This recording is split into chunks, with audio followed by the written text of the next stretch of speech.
Yeah, I see the title, man. Let's get to it. Earlier this summer, rising NBA superstar Anthony Edwards gave his list of the top 5 players in NBA history. And one guy who was left off this list was indeed LeBron James. And not having LeBron James in this top 5 in the year 2023, to some fans, is considered blasphemy. Nah, And definitely quite blasphemy. frankly, Lord. That's fake crazy, you know. But top, you know what I'm saying, top 10, top 5 lists, all of that is really opinionated, you know. You can't really get mad at somebody for having that opinion, I guess. You can, but, you know, at the end of the day, it's not going to change, so. That's fake nasty, though, bro. a lot You of know, LeBron fans, fake LeBron nasty. media, took this top 5 list as a major shot at their king. Now, Anthony Whoa. Edwards, he's one of the more brash young superstars, isn't afraid of anyone. As even when it comes to past NBA legends, a guy like Michael Jordan, Ant Edwards will say point blank that MJ couldn't have guarded him. And looking back at LeBron James, Yeah, see, he just out there, you know. I don't know. He just feel real confident in his skills, I guess you could say. Ant Edwards had a very similar comment with LeBron's defense, saying, quote, he would cook LeBron James if the Lakers didn't double team him and have help defense. And I would assume after those comments happened, LeBron James, he would have been a little bit ticked off and motivated to destroy Anthony Edwards. As their upcoming game in Minnesota, that game was booked as a marquee matchup. Unfortunately for us NBA fans though, LeBron James had a minor injury ankle tweak conveniently before this game. Now look, in the year 2023, there's a lot of NBA superstars who duck the smoke and sit out games conveniently due to injuries or even fake illnesses. And LeBron sitting out this game. I will say that, I ain't gonna lie. I definitely do see Bron sitting out in certain games, and it's very, like, convenient, as bro said.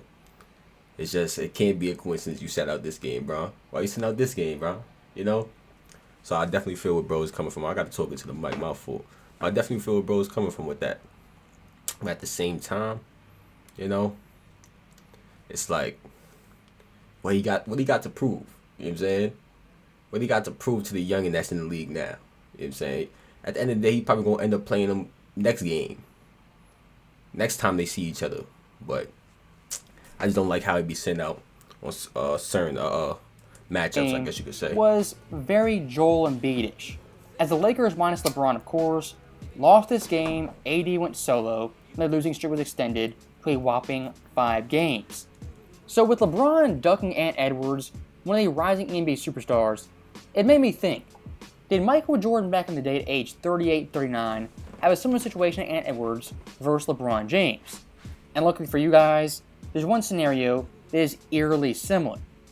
As back in the 01-02 season, a 30-year-old Michael Jordan was called out by Vince Carter, who just like Ant Edwards, was in his 4th year and a rising NBA superstar.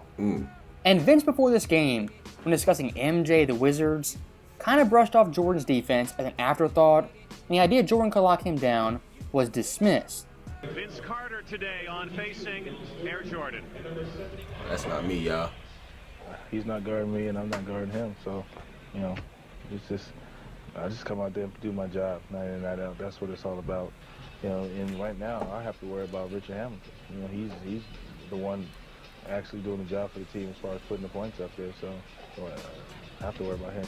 And to add some context, heading to this game, Jordan, of course, was 38 years old, had been retired for only 3 years before this, and Vince Carter was a dunk champion, all-star, and all-NBA player.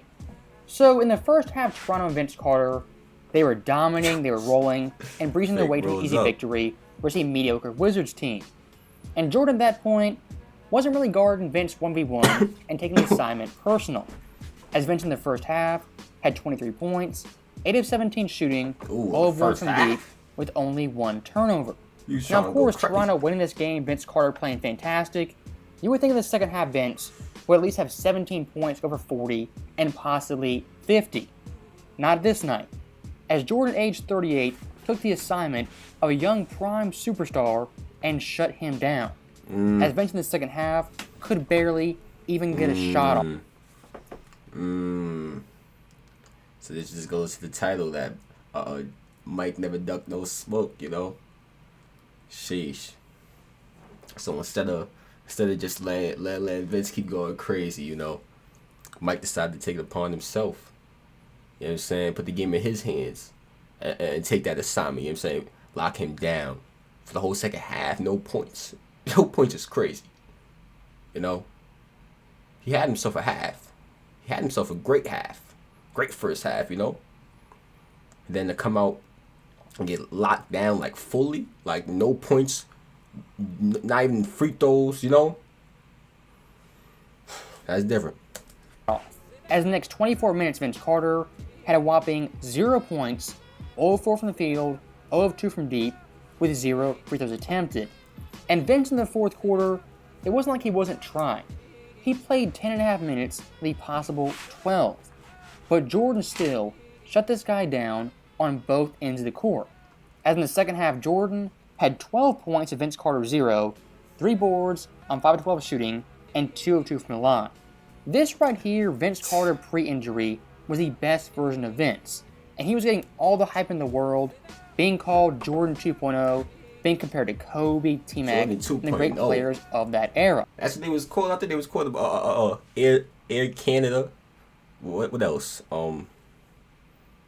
Yeah. What else was they called? I don't remember no damn. Well, I'm saying I remember. I was not there. But and for some more context of how great Vince was, in the 0-1 playoffs prior to this year, he averaged 27 points per game and went head-to-head with a prime Allen Iverson. Now look, Vince Carter in 0-2, I would say, was better than Michael Jordan, who was 38. And I wouldn't say Jordan is the best 38-year-old in NBA history.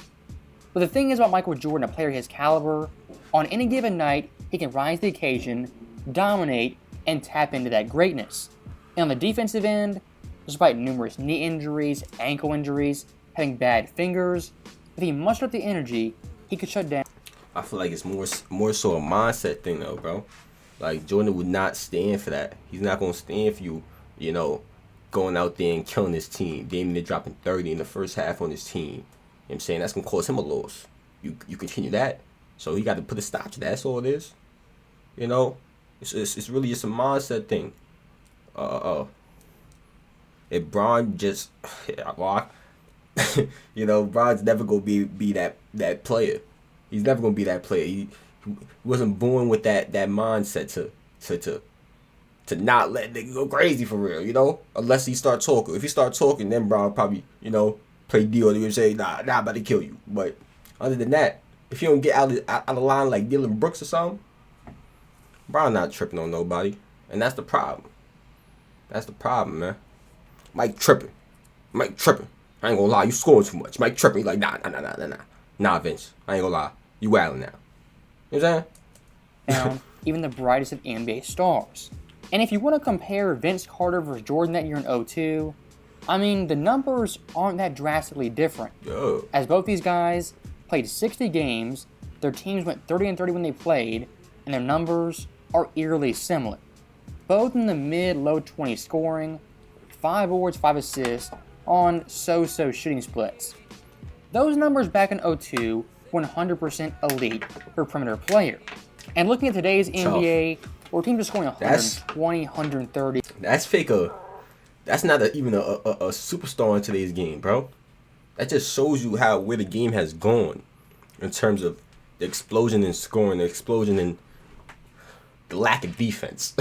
I'm about to say the explosion in defense, but I mean to say the explosion in not playing defense, the lack of defense. You know, it's crazy. You know, and it's not all the players' fault. It's hard to play defense nowadays. You know, without fouling out. You know, you actually try to stop. You can't really stop these cats, especially when they out there step back. You know what I'm saying? Like James Harden, you can't even give him this space. You know what I'm saying? He's jumping, he's fake kicking his feet out just a tad bit. You know, they know how to play. They got the techniques, bro. You know what I'm saying? My fault, I'm not talking into the mic, but y'all know what I'm saying, bro. It's crazy. It's hard to play defense when you can't touch nobody. You know? I just feel like they need to change some of this, man. Even 140 points per night. It makes you miss the days of the 2000s and the 2010s, where the majority of games were in the 100, 110-point range and much more balanced offensively and defensively. And nowadays, for NBA superstars, if they even attempt... And bro's correct, bro. I feel like when it's like lower scoring games, the buckets just mean more. You know? A lot of times in this game, this day and age, we see a lot of bucks that really don't even mean nothing. They didn't even really have to work for the bucket. It's just a easy bucket. Just a quick bucket. You know? It's more rewarding as fans to see a team really have to oh, he got past the defender. The defense rotated though. You know what I'm saying? Make a kick, and then they gotta keep kicking, keep rotating the ball all around the court and find a good shot. You know? I wanna see shit like that. I don't wanna see the first player that touched the ball come up the court, high screen and roll, you know what I'm saying? You don't step up, knock a tray pound. That's all they do. You know? I wanna see a little variety in the game, man. A little bit of variety. Let these players get a little rough. Man, these grown-ass men, what the fuck? To guard each other. It's not much of a defensive battle versus offensive battle.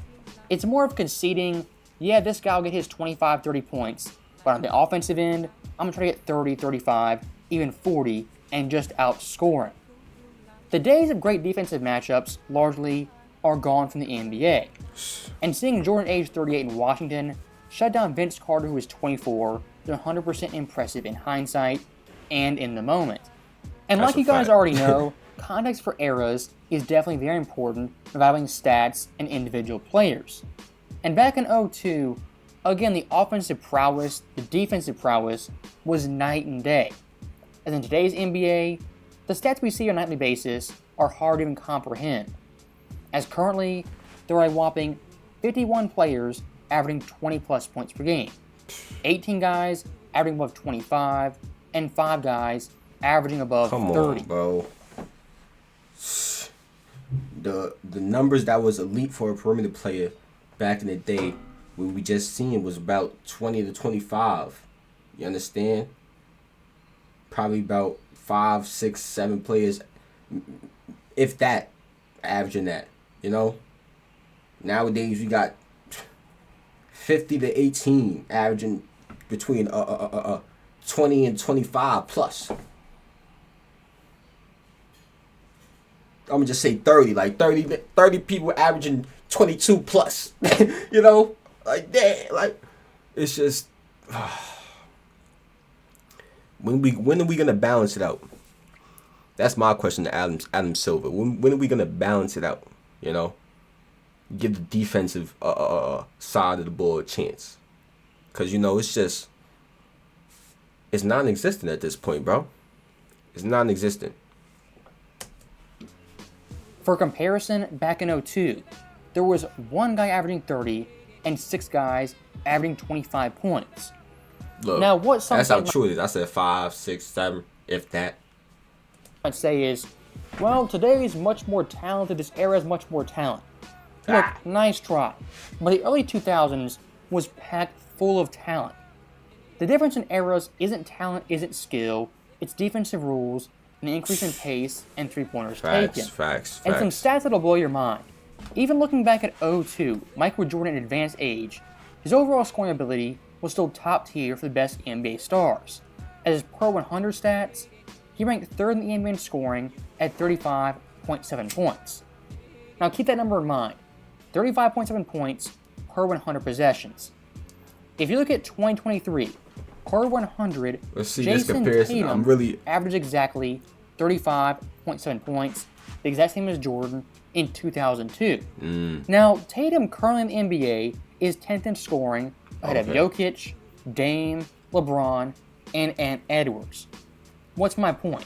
If you look at Jordan 02, take into account era possessions overall pace, him in 2024 has the same points per game average as Jason Tatum. Sheesh. And again, Tatum is top in scoring, ahead of a lot of NBA superstars and rising all-stars. So that right there is the end of the video. And once again, today's NBA. That's the end of it, y'all. Let me know how y'all felt about this one. Let me know how y'all feel about the new mic. I got a new mic, new equipment. Let me know how it sounds. Let me know if I was breathing into the mic a little too hard, blowing the smoke and shit. You know what I'm saying? My fault. Let me know in the comments. Click on the last joint over here. Turn on post notifications. Like the video, comment, subscribe. I'm out of here, man. Oh, got a new way to do it.